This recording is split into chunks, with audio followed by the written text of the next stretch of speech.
Assalamu alaikum and welcome to the Ramadan series. Today I have an amazing guest, a world-renowned international artist, Hassan Raza. Assalamu alaikum, Hassan. Walaikum salam. How are you? Alhamdulillah. How are you? Alhamdulillah, not bad. Your duas.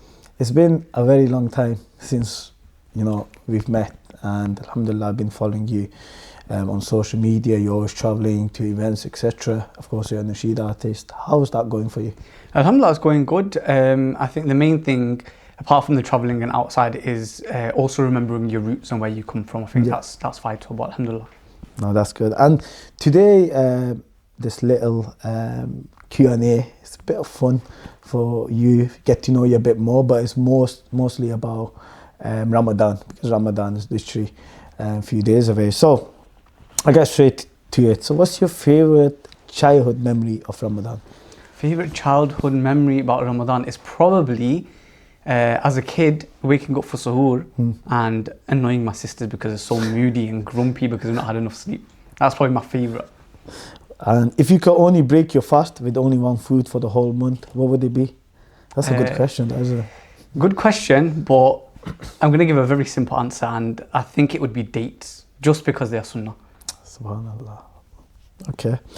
What do you find hardest to give up during Ramadan? I think giving something up in Ramadan, I think it would be my sleep and time, because I absolutely love sleeping. Your sleep. Yeah, so obviously trying to make the most out of Ramadan by giving up and cutting your sleep, that's probably the hardest thing. How many hours sleep do you think you need then? See, that is a hard question because I love my sleep. I can sleep for 12, 14 hours. 12, 14 hours? I'll wake up and I'll still be tired. Wow. But but in Ramadan, obviously, it's a little bit different. Obviously, Tarawih this year, alhamdulillah, it's going to finish a little bit as well, earlier. And Suhoor is a little bit later. So you get more hours throughout the night, I think. And what's your favourite restaurant to break your fast in? Favourite restaurant? Genuinely, I actually don't have one. Really? I think if my mum's cooking counts. Yeah. I think that would be my answer, definitely. You are from Manchester. You do have a lot of options, though, don't you? When it comes to food and there's so many around Manchester now, but I feel like all of them offer the same thing. Yeah. Just the variant is a little bit different.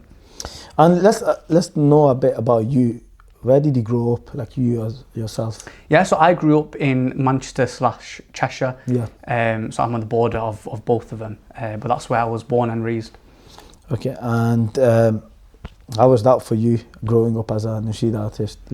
To be honest with you, Hassan, it was actually quite difficult. And the reason I say that is because where I live, of course, you've, alhamdulillah, had the opportunity to come into my house and stuff. The area, it's there's very less Muslims. Now the population of Muslims has grown significantly, but when I was younger, also being someone in the spotlight at a young age, it was very weird for the people around me because I had a lot of non-Muslim friends and colleagues when I was first started working.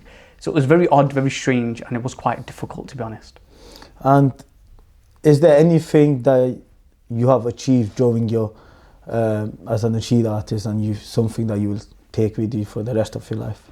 When people ask me this question, Hassan, a lot of youngsters, up and coming talent, always ask me, this question, and my main answer would be my biggest achievement that I think I have, and the thing that I'm most proudest of, is when people recognize you. What do they recognize you as? They recognize you as an individual who praises Allah and His Rasul sallallahu alaihi wasallam. So I think that for me in itself is my proudest achievement. Wow, mashallah, mashallah. So thank you, Hassan, for sharing some of your experience with myself. Let's move on back to the questions.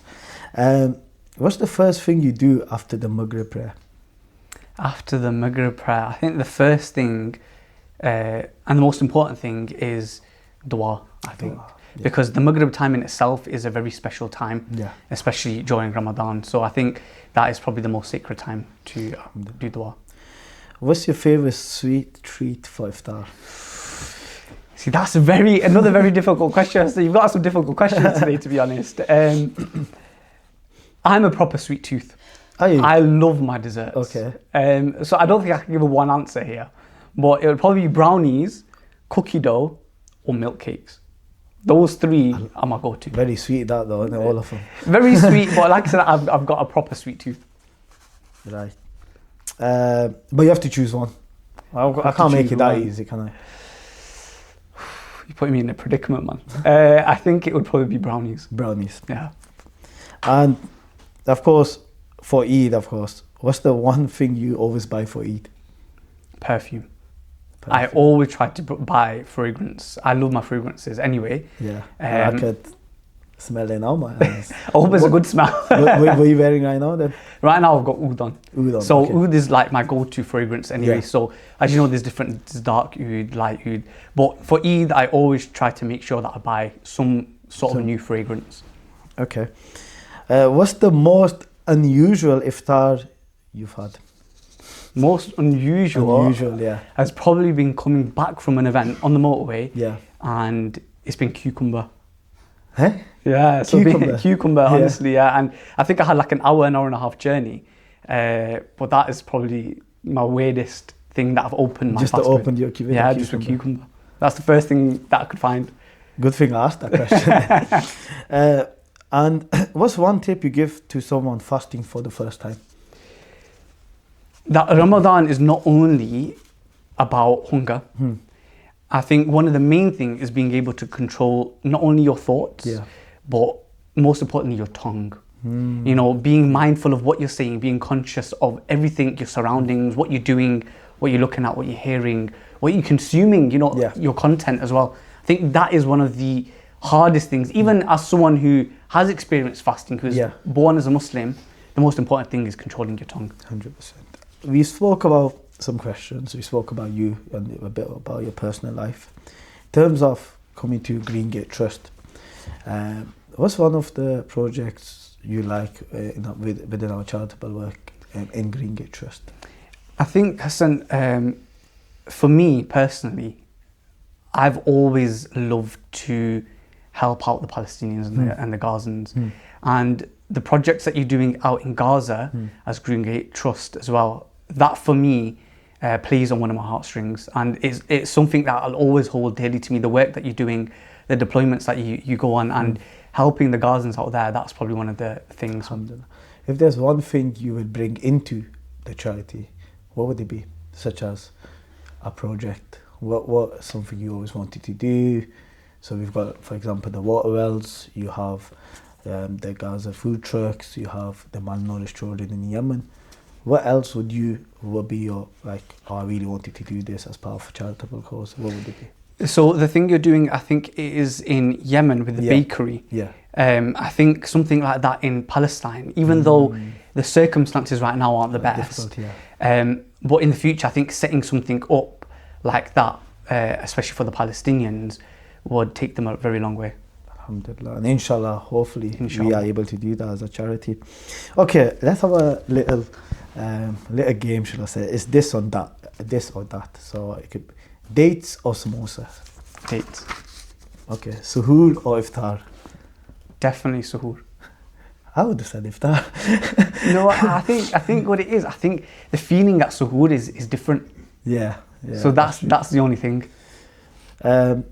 And what about the feeling at iftar? No, of course, but you know what it is? At iftar, I feel like what happens is we like to indulge with our eyes. Yeah. So we fill up our plates. Yeah. And you think, I can eat so much. And it happens every year, even though we know that at iftar time, after a long day of fasting, we can only eat limited because your stomach shrinks. Yeah. But I think suhoor, the fajr time in itself, around that period of time is different.